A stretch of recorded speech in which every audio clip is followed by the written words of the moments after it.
Bismillahirrahmanirrahim. Assalamualaikum warahmatullahi wabarakatuh. InsyaAllah pada malam ini mudah-mudahan Allah Ta'ala memberikan kelebihan rahmat pada kita semua yang mendengar, yang berkongsi. Jadi sebaiknya kita mula dengan umul kitab Al-Fatihah. A'udzubillahi minasyaitonirrajim. Bismillahirrahmanirrahim. Alhamdulillahi rabbil alamin. Ar-Rahmanirrahim. Maliki yaumiddin. Iyyaka na'budu wa iyyaka nasta'in. Ihdinas siratal mustaqim. صراط الذين أنعمت عليهم غير المغضوب عليهم ولا الضالين آمين أعوذ بالله من الشيطان الرجيم بسم الله الرحمن الرحيم الحمد لله رب العالمين والصلاة والسلام على أشرف الأنبياء والمرسلين وعلى آله وصحبه أجمعين اللهم اخرجنا من ظلمات الوهم وأكرمنا بنورك الفهم وسهل أخلاقنا بالحلم واجعلنا ممن يستمعون القول فيتبعون أحسنه وارزقنا اللهم الإخلاص لوجهك الكريم في كل شؤوننا وأحوالنا إنك على كل شيء قدير اللهم فقهنا في الدين وعلمنا تأويل واهدنا صراطك المستقيم ربنا آتنا من لدنك رحمة وهيئ لنا من أمرنا رشدا ربنا آتنا في الدنيا حسنة وفي الآخرة حسنة وقنا عذاب النار وصلى الله على سيدنا محمد النبي الأمي وعلى آله وصحبه أجمعين والحمد لله رب العالمين. Bismillahirrahmanirrahim bijami'i mahamiduhu kulliha wa alimna minha wa ma lam na'lam hamdan yaliqu bi jalali rububiyyatihi wa kibriya'i daimumiyatihi wa izzati qidamihi la usi thanan 'alaika anta kama asnaita 'ala nafsik wassalatu wassalamu ala sayyidina wa habibina al-mustafa Muhammad Rasulillah sallallahu alaihi wa alihi wa sahbihi wa barik wa sallim al-fatihi lima ughliqa wal khatimi lima sabaq ناصر الحق بالحق والهادي إلى صراطك المستقيم وعلى آله وأصحابه قدر مقداره العظيم وما Alhamdulillah, sidang penonton, pendengar serta yang berkongsi kuliah pada saat ini. Alhamdulillah, insya-Allah kuliah bertajuk pasca ataupun pasca pemulihan COVID-19, bagaimana cara ataupun situasi kita sebagai seorang Muslim mendepani ataupun menangani permasalahan yang berlaku. Mudah-mudahan sedikit sebanyak dapat membantu diri kita memulihkan dalam bentuk psikologi kita, dalam bentuk keimanan diri kita, serta mudah-mudahan perkongsian ini dapat membina semula mana-mana ataupun institusi mana-mana pun yang terjejas kesan daripada penularan wabak COVID-19 yang sangat berleluasa dan sangat mencabar. Jadi insya-Allah perkara-perkara yang saya akan sebutkan ini sebagai jalan cara, mudah-mudahan ini juga yang disebut dalam satu kitab namanya Al-Farqu Bainal Firaq.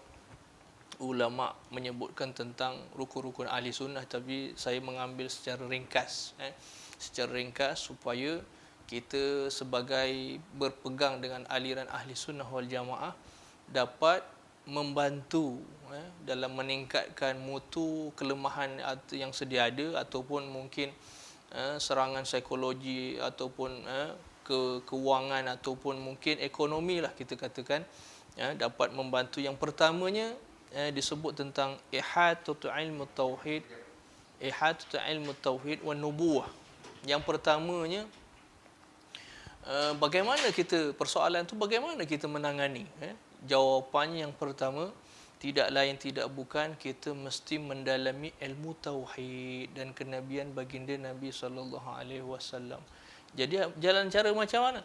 Jalan cara kita mendalami secara awal peringkat demi peringkat sehingga kita memahami bagaimana konsep ilmu tauhid berdasarkan Al-Asy'ariyah ataupun Abu Hasan Al-Asy'ari, tentang perbahasan secara mudahnya yang biasa dibahaskan, iaitulah sifat 20.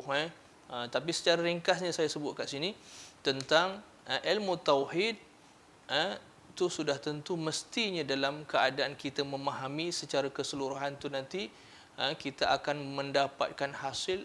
Satunya Allah Subhanahu wa taala yattasifu bi sifatil kamalat, kullal kamalat.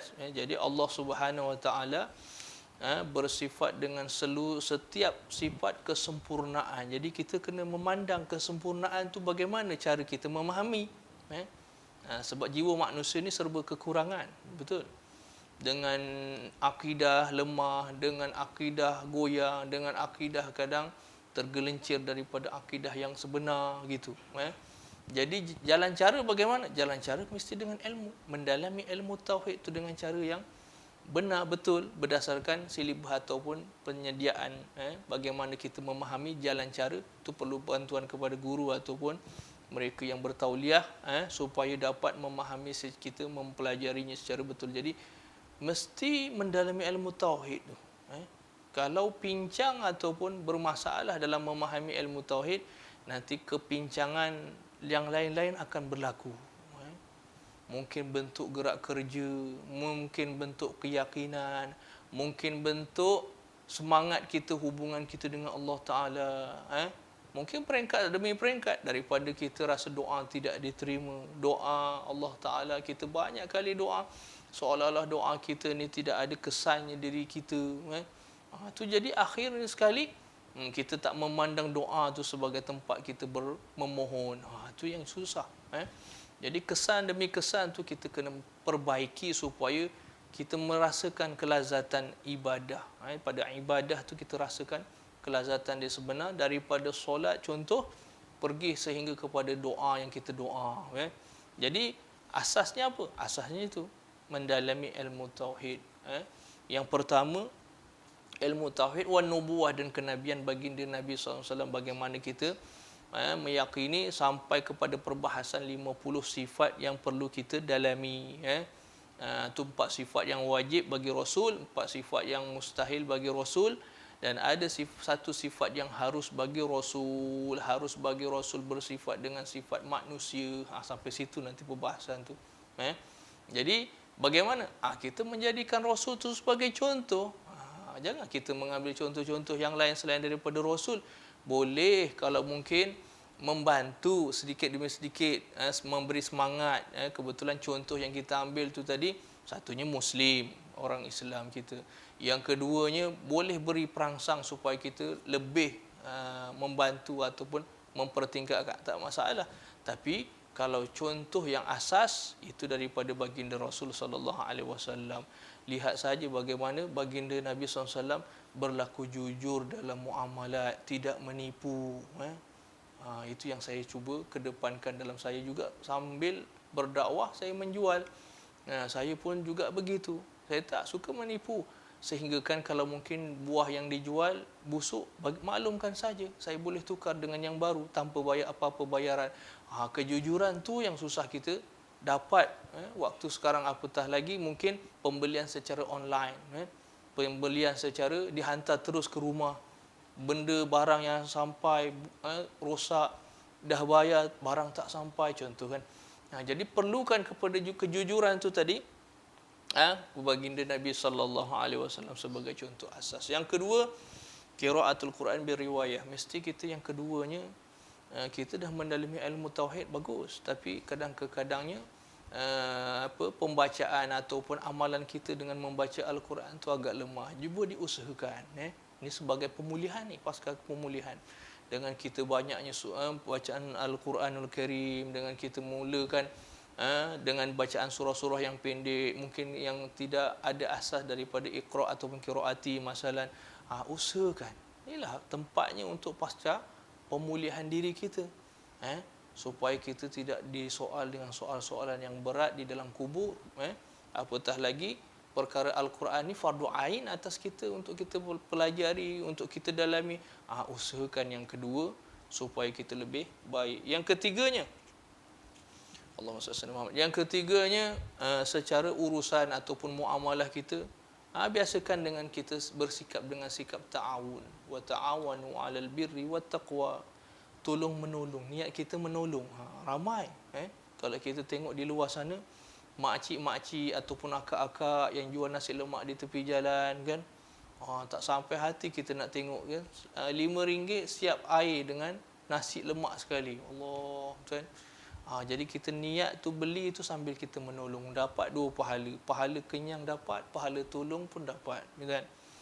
Tengok ni ada yang menjual yang susah, niat dia nak sedekah, kadang tu niat ni Ni apatah lagi kita nak berhadapan tak jauh lagi dengan beberapa hari kita bulan Ramadan, mungkin sebagai latihan kita nanti di bulan Syaban, usahakan, gitu kan. Niat kita apa? Niat kita untuk tolong menolong. Tak nak minta apa balasan ke apa. Niat kita tolong menolong. Menolong orang-orang Islam kita sendiri contoh. Bagus gitu kan. Kita nampak orang susah, kita tolong. Tak mampulah ustaz kita nak beli, kita doakan dia gitu kan. Sambil kita memandu, sambil kita dalam kenderaan. Ya Allah, mudah-mudahanlah makcik tu habis jualan dia. Gitu kan. Masya-Allah, bagus. Tak mampu, kita doakan. Jangan kita perhati, kita tunjuk sana sini tapi kita tak apa kita pun tak ada apa kita usahakan untuk kita buat. Jadi yang kedua, sikap tu tadi dengan sikap saling tolong menolong, berbaik sangka kan. Akhir ini pasca zaman Covid ni kan ramai yang selalu berburuk sangka. Ni masalah dia ni. Kita tak boleh dekat. Semua masing-masing berburuk sangka sebab apa? Sebab tu ujian Allah tu. Allah Ta'ala nak memperlihatkan kepada hamba dia, ikhlas tak dia kawan dengan kawan ni, berjiran dengan sahabat ni, serumah dengan kawan-kawan ni contoh, yang lain-lain. Bila dia ditimpa Covid, positif pula tu, apa yang kawan tu buat? Kawan tu pun buruk sangka. Tu sengaja Allah Ta'ala berikan ujian, nak memperlihatkan kejujuran, keikhlasan sahabat tu, bagaimana dia boleh ikhlas, jujur dengan jiran dan lain-lain masyarakat dalam tempat komuniti kita tinggal. Itu yang ketiga. Yang keempatnya, berbalik kepada perkara yang asas. Berbalik pada perkara yang asas, kepada melaksanakan ataupun menghidupkan syiar-syiar Islam, iaitu dengan cara bagaimana? Iaitu dengan mengimarahkan masjid dan surau. Ini kena tunggulah arahan daripada kementerian atau KKM sendiri ataupun kementerian yang bertanggungjawab memberikan pelepasan ataupun diberikan kebenaran untuk mengadakan majlis ataupun kuliah ataupun secara berjamaah. Ini atas kebenaran pihak berkuasa. Jadi kalau diberikan kebenaran, rebut sungguh-sungguh peluang tu. Yang menghidupkan syiar, masjid baik, surau baik. Ini sebagai pasca pemulihan yang sangat memberi kesan sebenarnya. Sebab tu kalau kita lihat yang sudah ketika mana masjid dan surau ditutup betul, hanya 6 orang sahaja dalam jemaah saya tugas sebagai imam. Jadi kita rasakan wabak Covid ni semakin menular dia sampai semakin meningkat. Itu kan. Jangkitan tu semakin tu membuktikan Allah Ta'ala menunjukkan kebenaran dia. Dengan kita hilang kurangnya berdoa, dengan berjamaah kurangnya jamaah, bilangan jamaah dalam satu tempat, satu kampung. Jadi mudahlah wabak tu lebih menular.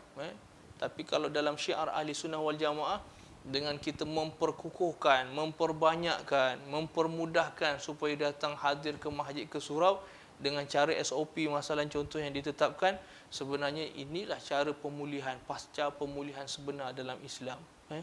Dengan siapa lagi kita boleh meminta kalau memohon selain daripada Allah Ta'ala?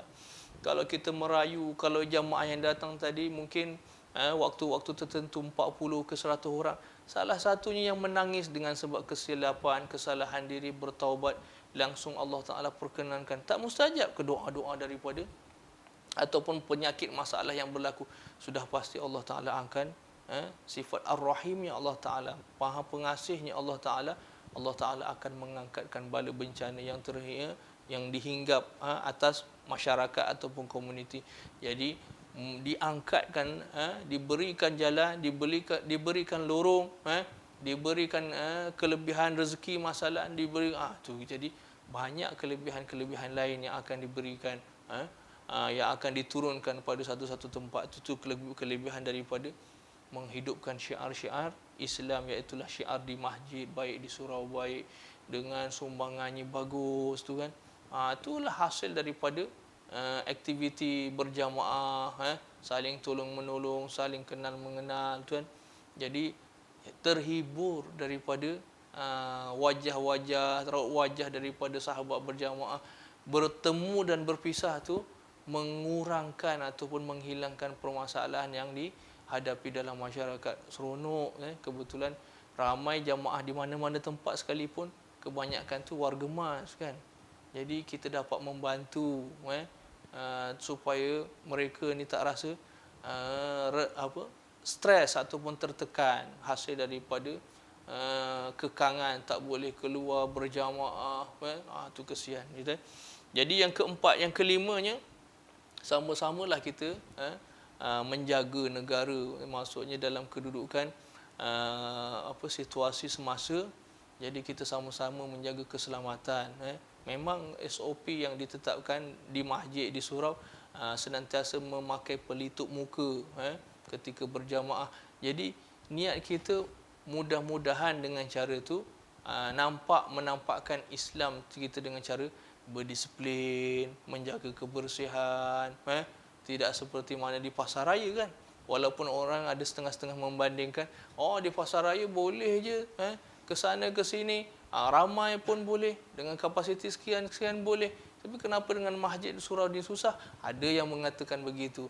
Jadi kita yang menerima kata-kata begitu, kita dengan lebih cermatlah.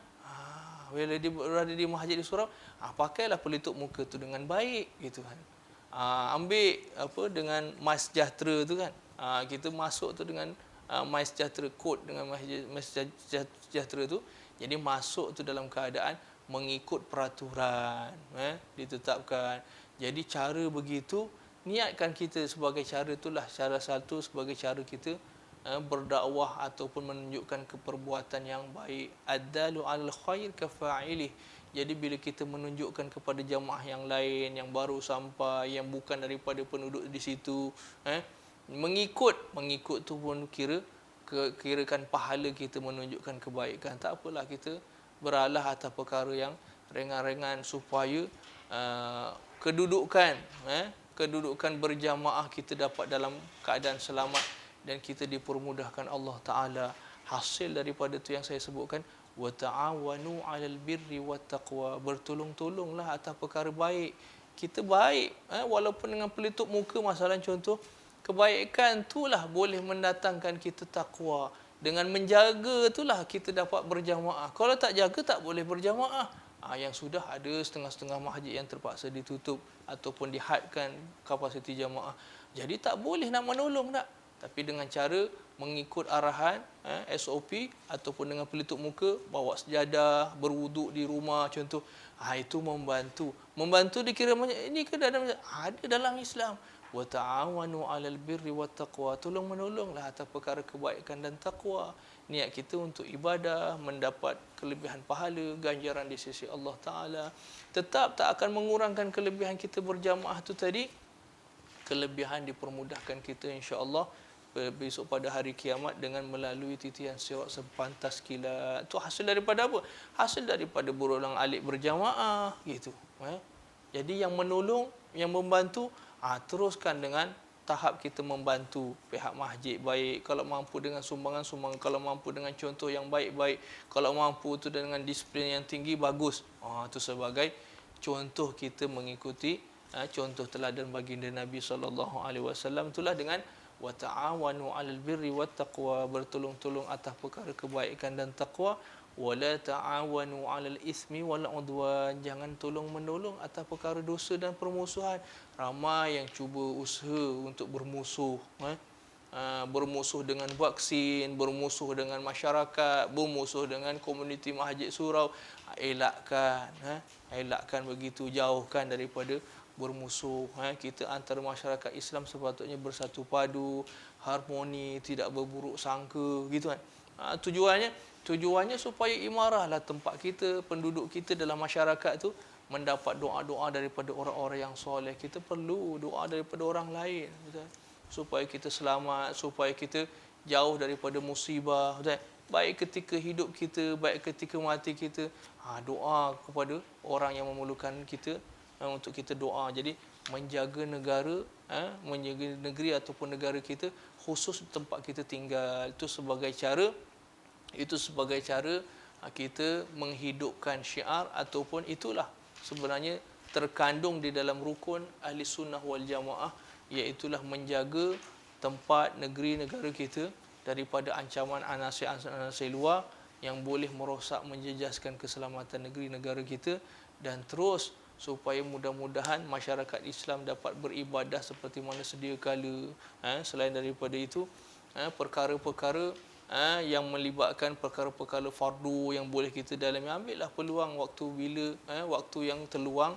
Mungkin kebanyakan sekarang untuk sementara waktu dengan pengajian-pengajian online atas talian, usahakan untuk kita dapat peluang. Banyak kadang-kadang pengajian-pengajian yang kita terlepas, tak dapat peluang. Boleh peluang tu dengan pengajian secara online, tak apalah. Jadi sebagai istifadah tu, kelebihan daripada manfaat tu tadi, boleh kita pergunakan, boleh kita pergunakan untuk kita dapat pertemuan tu dengan siapa-siapa dalam pengajian-pengajian tertentu. Mungkin itulah hikmahnya. Kalau pengajian biasa mungkin sukar ataupun susah kita nak dapat, tapi pengajian-pengajian yang begitu, boleh kita dapat tu dengan cara online, didaftarkan tu pulang. Ambillah manfaat tu supaya itulah pasca pemulihan diri kita, rohani kita, jiwa kita, mental kita, hubungan kita dengan masyarakat, hubungan kita dengan Allah Ta'ala. Jadi saling tolong-menolong, bantu-membantu tu tadi, melengkapkan diri kita yang kita anggap kesempurnaan itu hanya dari Allah Ta'ala yang maha sempurna, yang memberikan diri kita ni sebuah kekurangan, dan kita mencari kesempurnaan supaya kekurangan itu tadi satu persatu tertutup. Dengan sebab itulah kadang kita selalu diajarkan untuk berdoa. Kata baginda Nabi SAW, "Idza tafarraga ahadukum min at-tashahhud al-akhir falyad'u min arba'." Apabila salah seorang dari kalangan kamu selesai daripada tahiyat akhir, berdoalah daripada 4 perkara. Yang pertama, Allahumma inni a'udzubika min azabi jahannam. Ya Allah, lindungilah aku daripada azab dalam api neraka Jahannam. Supaya apa? Supaya kita tidak bersifat dengan sifat sombong. Yang kedua, wa'udzubika min azabil qabr. Ya Allah, lindungilah aku daripada azab di dalam kubur. Supaya apa? Supaya tidak diazab dalam kubur. Manakan kita nak dalam kubur baru kita nak berlindung tak? Waktu kita hidup dah, waktu kita solat ni kita doa supaya tak diazab dalam kubur nanti. Yang ketiganya, wa'udzubika min fitnatil mahya wal mamat. Ya Allah, lindungilah aku daripada fitnah ketika aku hidup dan ketika aku mati. Dan yang keempat, wa'udzubika min syarri fitnati masihid dajjal. Ya Allah, lindungilah aku daripada fitnah keburukan dajjal. Inilah situasi akhir zaman kita dah. Benda yang buruk kita nampak baik, benda yang buruk kita nampak baik, benda yang baik kita nampak buruk. Kita kan kadang-kadang keliru atas kebaikan ke keburukan seseorang. Mudah-mudahan dengan doa kita selepas daripada kita solat, sebelum kita ucapkan ucapan salam, itu memberi manfaat sebab terjalin hubungan kita dengan Allah Ta'ala dalam solat, dengan doa, dengan khusyuk kita, dengan memperbanyakkan doa, itulah sebagai tanda kita taqarrub ila Allah, kita hampirkan diri kita pada Allah Ta'ala. Mudah-mudahan manfaat segala ucapan ni perkongsian lah. Bukan saya antara orang yang terbaik, tak, tapi supaya kita dapat menolong dan kita mendapat kelebihan pahala dan ganjaran perkongsian daripada tajaan Masjid MKR, Masjid Kota Raja. Terima kasih atas semua yang saling tolong menolong, bantu dan membantu. Mudah-mudahan yang baik di sisi Allah Ta'ala, yang buruk supaya kita dapat memperbaiki diri kita dan akhirnya kita jadi orang yang terbilang, cemerlang dan selamat dunia dan akhirat, insya-Allah. Kita sama-sama berdoa. Bismillahirrahmanirrahim. Alhamdulillahirabbil alamin. Wassalatu wassalamu ala asyrafil anbiya'i wal mursalin wa ala alihi washabihi ajma'in.